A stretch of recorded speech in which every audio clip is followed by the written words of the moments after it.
Bismillahirrahmanirrahim. Assalamu alaikum. Namaskar, Sat Sri Akal and good morning. This is Kaisar Bari from Bari Law Associates. आज का जो हमारा immigration topic है जी, जिस पे मैं आपसे बात करना चाह रहा हूँ, इट्स अ वेरी सेंसिटिव और स्पेशली उन लोगों के लिए जो एज अ सिंगल पेरेंट्स जो है जब यूके का वीज़ा अप्लाई करते हैं and they wants to bring their children with them, जो है वो अपने साथ अपने बच्चों को लाना चाहते हैं और उनको बहुत से इश्यूज जो हैं वो फेस करने पड़ते हैं और बड़ा टेक्निकल सा ये वाला सब्जेक्ट है और स्पेशली जिस वक्त वो वीज़ा अप्लाई करते हैं एज अ सिंगल पेरेंट्स जो है तो उनको बहुत सी हर्डल्स आती हैं।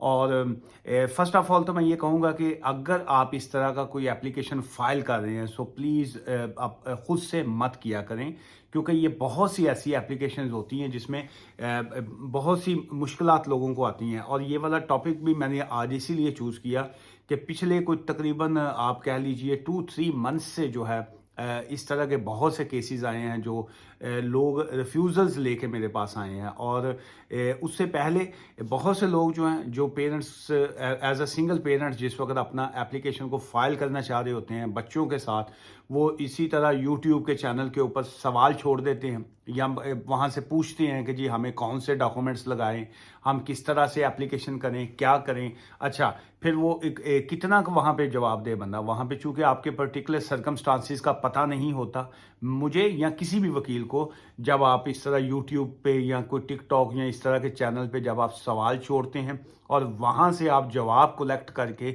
जब अपनी एप्लीकेशन को फाइल करते हैं सो उसमें मोस्ट केसेस में जो है रिफ्यूज़ल्स आती है। उसकी वजह ये होती है कि ये जो मीडिया चैनल्स होते हैं या यहाँ पे इस तरह जो हम लोग इंफॉर्मेशन शेयर करते हैं, ये एक बेसिक सी एक इंफॉर्मेशन होती है, एक जनरल नॉलेज के लिए होता है। सो हमें अब आपकी सिचुएशन का तो किसी का पता ही नहीं होता कि जी आपके एक्चुअल सर्कमस्टांसिस हैं क्या।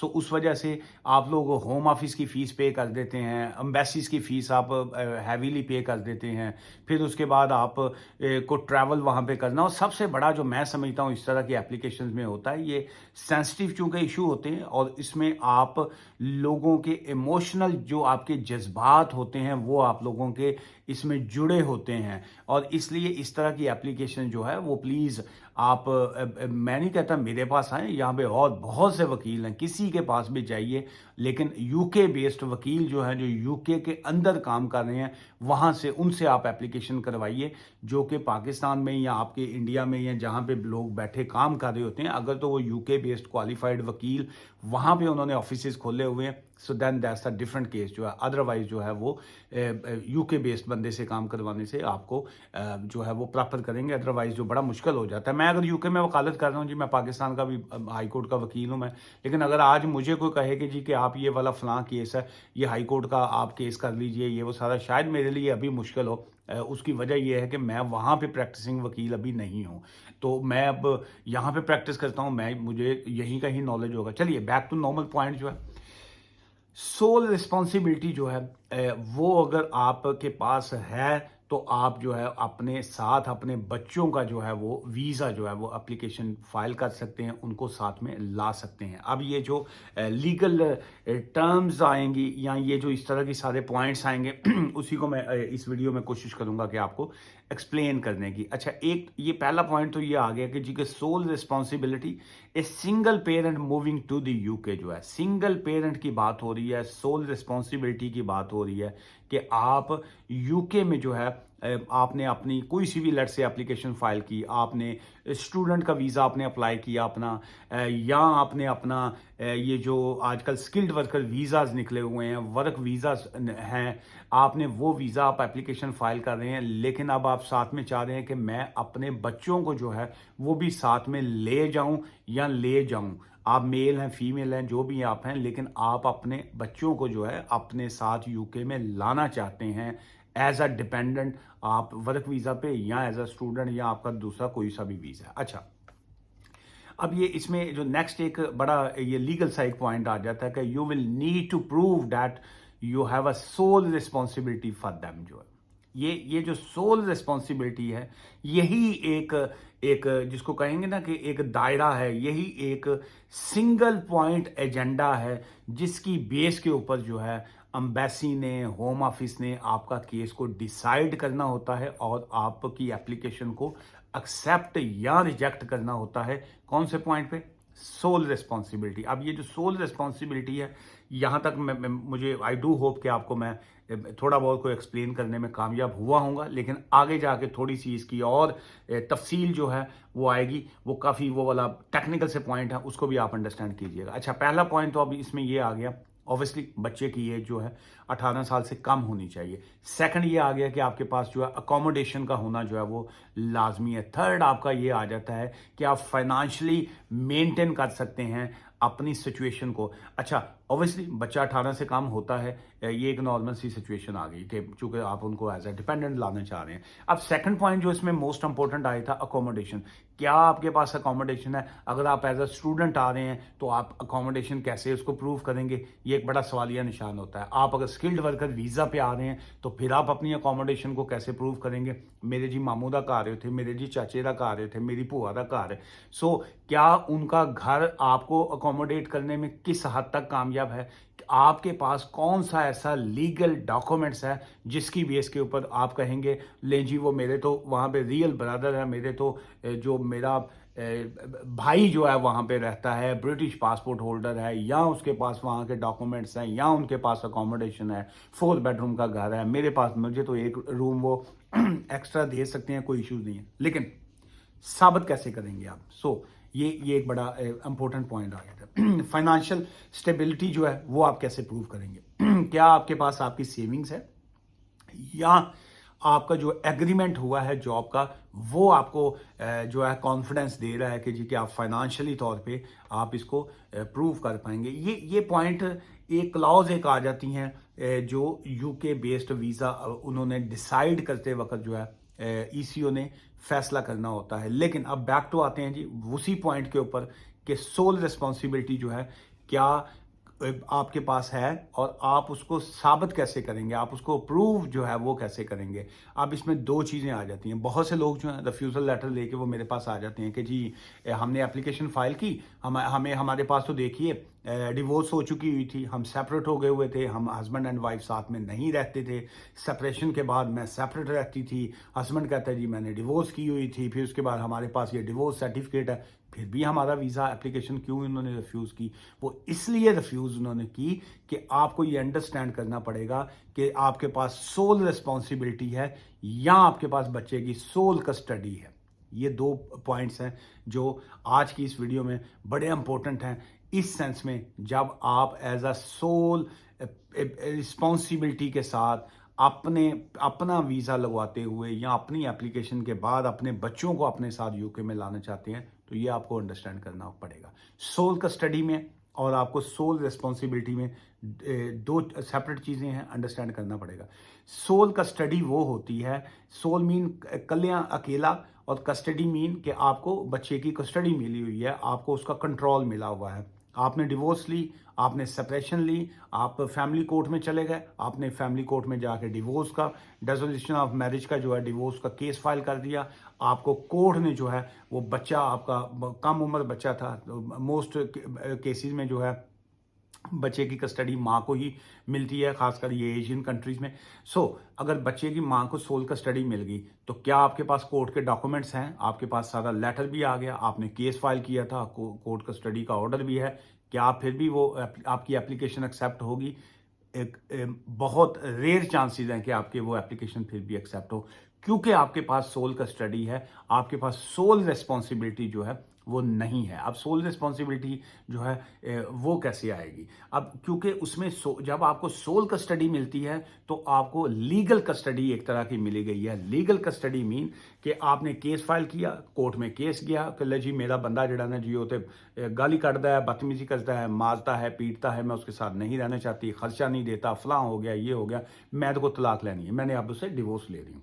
कोर्ट ने आपको कहा ठीक है जी, बच्चे का साथ में आपने बच्चे का दावा कर दिया कि जी कि मैं बच्चे का मुझे मेंटेनेंस खावा दे, बच्चे का खर्चा दे, नानो नुफ़का दे, और मैं बच्चों को अपने पास रखूंगे। अच्छा, लेकिन अब बच्चा तो आपको मिल गया, लेकिन क्या बाप को भी बच्चा मिल रहा है? ऑब्वियसली बाप के पास जो है इनडायरेक्ट ऑर्डर है या डायरेक्ट कॉन्टैक्ट ऑर्डर है या बच्चे को दादकों के साथ आपने मिलाने के लिए जो है अब आपको कहा गया है कि महीने में एक मरतबा वंस अ मंथ जो है फादर को आप बच्चा मिलवा सकती हैं, फादर कोर्ट के ज़रिए बच्चा मिल सकता है या फादर जो है वो उनके घर जाके बच्चे को मिल सकता है या माँ किसी थर्ड प्लेस के ऊपर बच्चे को मिलवा सकती है। सो इसका मतलब है कि आपकी सोल रिस्पॉन्सिबिलिटी जो है वो नहीं आ रही, चूंकि आप बच्चे का मेंटेनेंस का खर्चा ले रही हैं, अपने जो एक्स हस्बैंड से आप खर्चा ले रही हैं, जिनसे आपने डिवोर्स ली, तो क्या आपकी सोल रिस्पॉन्सिबिलिटी है? It's not your sole responsibility. क्या आपने बच्चे का जब खर्चे का दावा किया था और वो दावा आपका जो दावा मीन सूट जो था वो एक्सेप्ट हो गया, अब वो बच्चे को खर्चा दे रहा है, बच्चे को टाइम टू टाइम मिल रहा है, लेकिन अब साथ साथ आप बच्चे को, रहता बच्चा आपके पास है, स्कूल आप छोड़ के आती हैं, लेके आप आती हैं, बच्चे को खिलाती पिलाती आप हैं, सोता बच्चा आपके पास है, आप ही की चार दीवारी में बच्चा आपके साथ है, लेकिन साथ साथ जो है आपके पास वो जो कोर्ट की तरफ से लीगल कस्टडी भी आपको मिली हुई है, लेकिन आपकी फिर भी आपकी सोल रिस्पॉन्सिबिलिटी नहीं है। इसी वजह से जो है बहुत सी एप्लीकेशन जो है वो रिफ्यूज़ होती हैं। मैं ज़्यादा डीप में डिटेल में नहीं जाऊंगा क्योंकि बहुत लंबी वीडियो हो जाएगी और कईयाँ देते उत्तों नहीं निकल जानी है। सो अगर आप इस तरह की सिचुएशन का शिकार हैं तो इट्स ऑलवेज बेस्ट मैं यही कहूँगा कि आप प्रॉपर लीगल एडवाइस लेके या प्रॉपर केस करवाया करें। लीगल एडवाइस तो होती है, ये लीगल एडवाइस एक तरह की ये एक्सप्लेनेशन तो आपको आ गई। द बेस्ट ऑप्शन इज़ अपने आप को वेस्ट मत किया करें। सिंपल सा काम होता है, अपनी आधे पौने घंटे की जितनी आपकी लीगल कंसल्टेशन है वो बुक की कंसल्टेशन ले ली। अगर आपको समझ आ गई कि जी कि ये फलां वकील जो है हमारा काम कर सकता है, तो आगे से ये डॉक्यूमेंट्स कौन से लगेंगे, क्या क्या मुझे करना पड़ेगा, आप मुझे लिस्ट बता दें, आप ये कर लें। आपकी फ़ीस ज़्यादा है, आपकी फ़ीस कम है, टाइम कितना लगेगा, होम ऑफिस क्या करेगा, क्या इसमें गारंटी है काम होगी, क्या आप छुट्टी देते हैं काम होगा। इस तरह के सवालात बेवकूफ़ लोग करते हैं। जो अक्लमंद बंदा होता है वो सिंपल काम करता है, अपनी लीगल कंसल्टेशन लेता है, फीस पे करता है, उसके बाद कहता है ठीक है जी I am satisfied with your, जो आपने मुझे गाइड किया है, जो आपने मुझे लीगल एडवाइस दी है, मैं मुतमिन हूँ, फीस बताइए, जो भी आपस में आपका नेगोशिएट होता है उसके बाद अपना केस करवाया करें ताकि अपनी मुश्किलात से जो है वो बाहर निकलिए। अच्छा, उसके बाद अब सेकंड एक और इसमें बड़ा इंपॉर्टेंट एक पॉइंट आ जाता है कि क्या आपके पास सोल रिस्पॉन्सिबिलिटी है ना कि सोल कस्टडी है, और इसी में क्या आपके पास डे टू डे जो आपकी बच्चे की ज़रूरियात हैं, डे टू डे जो है बच्चे की जो केयर है फॉर द चाइल्ड वेलफेयर जो है ये बड़ा इंपॉर्टेंट आएगा। चूँकि यूके वाले जो हैं ये बच्चे की चाइल्ड की जो वेलफेयर है उसी के मुताबिक जो है ये सारी चीज़ें करते हैं कि द फादर जो है वो स्टेट है, जो स्टेट होती है उसकी वो एक पॉजिटिव शहरी पैदा करेगी, पॉजिटिव बच्चों को रखेगी, तो वही बच्चे जो हैं आगे जाके फ्यूचर बनते हैं कंट्री का। सो इसलिए चाइल्ड वेलफेयर जो होती है वो बड़ी इंपॉर्टेंट आ जाती है। अच्छा, अब इसमें सोल रिस्पॉन्सिबिलिटी में और बहुत सी चीज़ें आएंगी, लेकिन इसको मैं शॉर्ट करते हुए, sole responsibility very simple case होता है जहाँ पे आपके हस्बैंड की या आपकी वाइफ की जो है वो डेथ हो चुकी होती है, आपके पास डेथ सर्टिफिकेट है, that's mean you have a sole responsibility. लेकिन इसके साथ साथ फिर भी आपने साबित करना होता है कि आप ही डेली केयर बच्चे की जो है वो कर रहे हैं, उसमें नानकों या दादकों का जो है हिस्सा कितना का इन्वॉल्व है, कितना का वो पार्टिसिपेट करते हैं और कितनी का आपकी पार्टिसिपेशन है, ये बड़ी इंपॉर्टेंट होती है। माँ बाप की अलहदगी हुई है, लेट्स से अगर आपने कहा जी असी जी बिल्कुल नॉर्मल थे, हमारी उसके बाद आपस में अंडरस्टैंडिंग नहीं हुई, वाइफ ने मुझसे डिवोर्स ले ली, वो सेपरेट हो गई, मैं सेपरेट हो गया, बच्चा जो है वो माँ के पास आ गया, 2-3 महीने बाद हम मुलाकात भी कर लेते हैं, लेकिन बच्चे से मुलाकात है या फैमिली ख़ानदानी फंक्शन में किसी जगह पे इकट्ठे हो जाते हैं, तो क्या आपके पास वो रिस्पॉन्सिबिलिटी है? नहीं।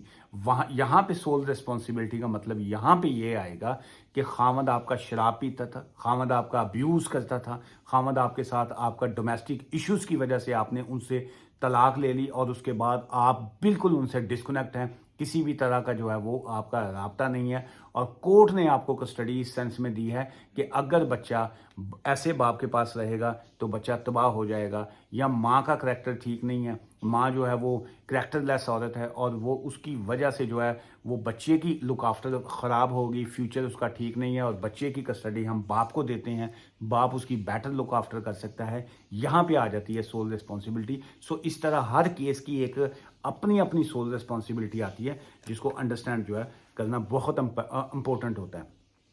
क्या आपके केस में ऐसे सीरियस और कंपेलिंग सर्कमस्टांसिस हैं। ये दो तीन चीज़ें इसमें मैं समझता हूँ बड़ी इंपॉर्टेंट आई थी। नंबर वन सीरियस, और सेकंड ये आई था कंपेलिंग एंड कंपैशनेट सर्कमस्टांसिस, कि क्या आपके सिचुएशन में वाकई ऐसी सीरियसनेस है कि जी कि आपको सोल रिस्पॉन्सिबिलिटी, आप समझती हैं कि जी मेरे पास सोल रिस्पॉन्सिबिलिटी है, और कोर्स ये समझती हैं कि आपके पास जो सोल रिस्पॉन्सिबिलिटी है, और ये जो ईसीओ है, एंट्री क्लियरेंस ऑफिसर जो है, वीज़ा ऑफिसर जो है, वो ये समझता है कि आपके सीरियस सिचुएशन थी, आपके कंपेलिंग एंड कंपैशनेट सर्कमस्टांसिस हैं, और बच्चा आपके साथ ही यूके में जाएगा तो तभी उसी बच्चे की वेलफेयर है और हमें उसको वीज़ा ग्रांट करना चाहिए। So it's not a very simple thing कि जी आप कहें कि जी के अच्छे 2 लाइना लिखांगे और उसके बाद हमारा केस क्लियर होगा। Not at all.